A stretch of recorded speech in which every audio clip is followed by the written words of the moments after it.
ಎಲ್ಲರಿಗೂ ನಮಸ್ಕಾರ ಫ್ರೆಂಡ್ಸ್. ಇವತ್ತು ಚಪಾತಿಗೆ ಒಂದು ಒಳ್ಳೆ ಕಾಂಬಿನೇಷನ್ ಆಗಿ ಬೆಂಡೆಕಾಯಿ ಪಲ್ಯ ಮಾಡೋ ರೆಸಿಪಿನ ಶೇರ್ ಮಾಡ್ಕೊತಾ ಇದ್ದೀನಿ. ಇವಾಗ ನಾನು ಬೆಂಡೆಕಾಯಿನ ಚಿಕ್ಕದಾಗಿ ತೊಳೆದು ಕಟ್ ಮಾಡಿ ಇಟ್ಕೊಂಡಿದ್ದೀನಿ. ಈಗ ಒಂದು ಬಾಣಲೆಗೆ ಸಾಸಿವೆ, ಜೀರಿಗೆ, ಒಂದು ದಪ್ಪ ಈರುಳ್ಳಿ, ಮೀಡಿಯಮ್ ಸೈಜ್ದಾದರೆ 2 ಈರುಳ್ಳಿ ಹಾಕ್ಕೊಂಡು ಈರುಳ್ಳಿ ಎಲ್ಲ ಸ್ವಲ್ಪ ಲೈಟಾಗಿ ಫ್ರೈ ಆಗೋವರೆಗೂ ಫ್ರೈ ಮಾಡ್ಕೊಳ್ಳಿ. ಹಾಗೆಯೇ ಯಾರೆಲ್ಲ ನನ್ನ ಚಾನಲ್ ನೋಡ್ತಾ ಇದ್ದೀರಾ ದಯವಿಟ್ಟು ಸಬ್ಸ್ಕ್ರೈಬ್ ಮಾಡ್ಕೊಳ್ಳಿ, ಫಾಲೋ ಮಾಡಿ, ಒಂದು ಲೈಕ್ ಮಾಡಿ ಅಂತ ಕೇಳ್ಕೊತೀನಿ. ನೋಡಿ, ಇವಾಗ ಚೆನ್ನಾಗಿ ಎಲ್ಲ ಈರುಳ್ಳಿ ಫ್ರೈ ಆಗಬೇಕು. ಫ್ರೈ ಆದ ನಂತರ ನಾವೇನು ತೊಳೆದು ಚಿಕ್ಕದಾಗಿ ಹೆಚ್ಚಿಟ್ಕೊಂಡಿದ್ದೀವಲ್ಲ, ಸೊ ಆ ಒಂದು ಬೆಂಡೆಕಾಯಿನ ಹಾಕ್ಕೊಳ್ಳೋಣ.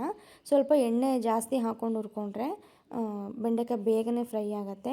ನಾವು ಬೆಂಡೆಕಾಯಿ ಪಲ್ಯದಲ್ಲಿ ನಾವು ಬೆಂಡೆಕಾಯಿ ಹೇಗೆ ಹುರ್ಕೋತೀವಿ ಅನ್ನೋದೇ ಮೇಯ್ನ್ ಇರುತ್ತೆ. ಸಾಂಬಾರಾಗಿರ್ಬೋದು, ಬೆಂಡೆಕಾಯಿ ಸಾಂಬಾರಿಗಾಗಿರ್ಬೋದು ಅಥವಾ ಪಲ್ಯಕ್ಕಾಗಿರ್ಬೋದು, ಚೆನ್ನಾಗಿ ಎಣ್ಣೆಲಿ ಚೆನ್ನಾಗಿ ಹುರ್ಕೋಬೇಕು. ಇಲ್ಲಾಂದರೆ ನಮಗೆ ಆ ಸಾಂಬಾರಲ್ಲೂ ಲೋಳೆ ಥರ ಟೇಸ್ಟ್ ಬಂದ್ಬಿಡುತ್ತೆ. ಪಲ್ಯದಲ್ಲೂ ಹಾಗೆ ಒಂದು 2 ಟೊಮೆಟೊನ ಹಾಕ್ಕೊತಾ ಇದ್ದೀನಿ. ಚೆನ್ನಾಗಿ ಫ್ರೈ ಮಾಡ್ಕೊಳ್ಳಿ. ಆಲ್ಮೋಸ್ಟ್ ಒಂದು 10 ನಿಮಿಷ ನಾವು ಲೋ ಫ್ಲೇಮಲ್ಲಾದರೆ ಒಂದು 1/4 ಗಂಟೆ 20 ನಿಮಿಷ ಫ್ರೈ ಮಾಡ್ಕೋಬೇಕಾಗತ್ತೆ. ಸ್ವಲ್ಪ ಹೈ ಫ್ಲೇಮ್ ಅಥವಾ ಮೀಡಿಯಮ್ ಫ್ಲೇಮಲ್ಲಿ ಇಟ್ಕೊಂಡ್ರೆ ಒಂದು 10ರಿಂದ 1/4 ಗಂಟೆ ಅಂತೂ ಫ್ರೈ ಮಾಡ್ಕೊಳ್ಳೇಬೇಕು.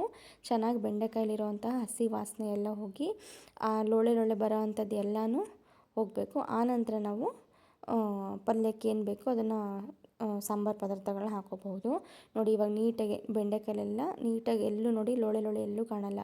ಅದಕ್ಕೆ ಇವಾಗ ರುಚಿಗೆ ತಕ್ಕಷ್ಟು ಉಪ್ಪು ಸೇರಿಸ್ಕೊಳ್ಳೋಣ.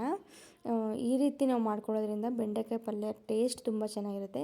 ಎಷ್ಟೋ ಜನ ಬೆಂಡೆಕಾಯಿ ಪಲ್ಯ ಅಯ್ಯೋ ಲೋಳೆ ಥರ ಇರುತ್ತೆ, ಆ ಥರ ಇದು ಮಾಡ್ತಾರೆ. ಈ ಥರ ಮಾಡಿ ನೋಡಿ, ತುಂಬ ಚೆನ್ನಾಗಿರುತ್ತೆ. ಇದಕ್ಕೆ 1 ಸ್ಪೂನ್ ಧನಿಯಾ ಪುಡಿ, 1 ಸ್ಪೂನ್ ಖಾರದ ಪುಡಿ, ಒಂದು ಸ್ವಲ್ಪ ಸಾಂಬಾರು ಪುಡಿ, ಇದು 3 ಹಾಕ್ಕೊಳ್ಳಿ. ಟೇಸ್ಟ್ ತುಂಬ ಚೆನ್ನಾಗಿರುತ್ತೆ. ಇವಾಗ ಇದಕ್ಕೆ 1 ಲೋಟ ನಾವೇನು ಟೀ ಕುಡಿತೀವಲ್ಲ, ಟೀ ಕುಡಿಯೋ ಗ್ಲಾಸಲ್ಲಿ 1 ಗ್ಲಾಸ್ ನೀರು ಹಾಕ್ಕೊಂಡು ಅದೆಲ್ಲ ಸ್ವಲ್ಪ ಉಪ್ಪು ಖಾರ ಎಲ್ಲ ನೀಟಾಗಿ ಹಿಡಿಬೇಕಲ್ಲ, ಸೊ ಹಾಗಾಗಿ ಡ್ರೈ ಪಲ್ಯಕ್ಕಾದರೆ ನೀರು ಹಾಕೋ ಅವಶ್ಯಕತೆ ಇರಲ್ಲ.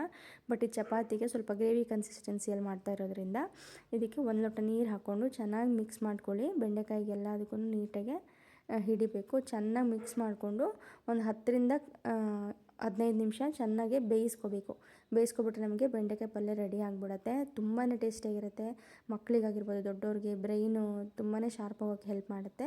ಸೊ ಯಾರೆಲ್ಲ ನನ್ನ ಚಾನಲ್ ನೋಡ್ತಾರೆ ದಯವಿಟ್ಟು ಫಾಲೋ ಮಾಡಿ, ಲೈಕ್ ಮಾಡಿ, ಸಬ್ಸ್ಕ್ರೈಬ್ ಮಾಡ್ಕೊಳ್ಳೋದು ಮರಿಬೇಡಿ. ನೋಡಿ, ಇವಾಗ ಒಂದು 10ರಿಂದ 1/4 ಗಂಟೆ ಚೆನ್ನಾಗಿ ಬೇಯಿಸ್ಕೊಂಡಿರೋದು ಪಲ್ಯ ರೆಡಿ ಆಗಿದೆ. ಒಂದು ಸ್ವಲ್ಪ ಆವಾಗವಾಗೆ ತಟ್ಟೆ ತೆಗೆದು ನೀಟಾಗಿ ಕೈ ಆಡಿಕೊಂಡ್ರೆ ತಳ ಹಿಡಿಯಲ್ಲ. ಮರೆತುಬಿಟ್ರೆ ನಾವು ಹಾಗೆ ತಟ್ಟೆ ಮುಚ್ಚಿಬಿಟ್ಬಿಟ್ರೆ ತಳ ಹಿಡ್ದಂಗೆ ಆಗ್ಬಿಡುತ್ತೆ, ಸೀದೋಗ್ಬಿಡುತ್ತೆ. ಸೊ ನೋಡಿ, ನಾನಿವಾಗ ಚಪಾತಿಗೆ ಮಾಡಿರೋದು. ಚಪಾತಿಗೆ ಒಂದೊಂದು ಬೈಟಲ್ಲೂ ಈ ಥರ ಬೆಂಡೆಕಾಯಿ ಪಲ್ಯ ಮಾಡ್ಕೊಂಡು ತಿಂತಾಯಿದ್ರೆ ಸಕ್ಕತ್ತಾಗಿರುತ್ತೆ. ನೀವು ಒಂದು ಟ್ರೈ ಮಾಡಿ.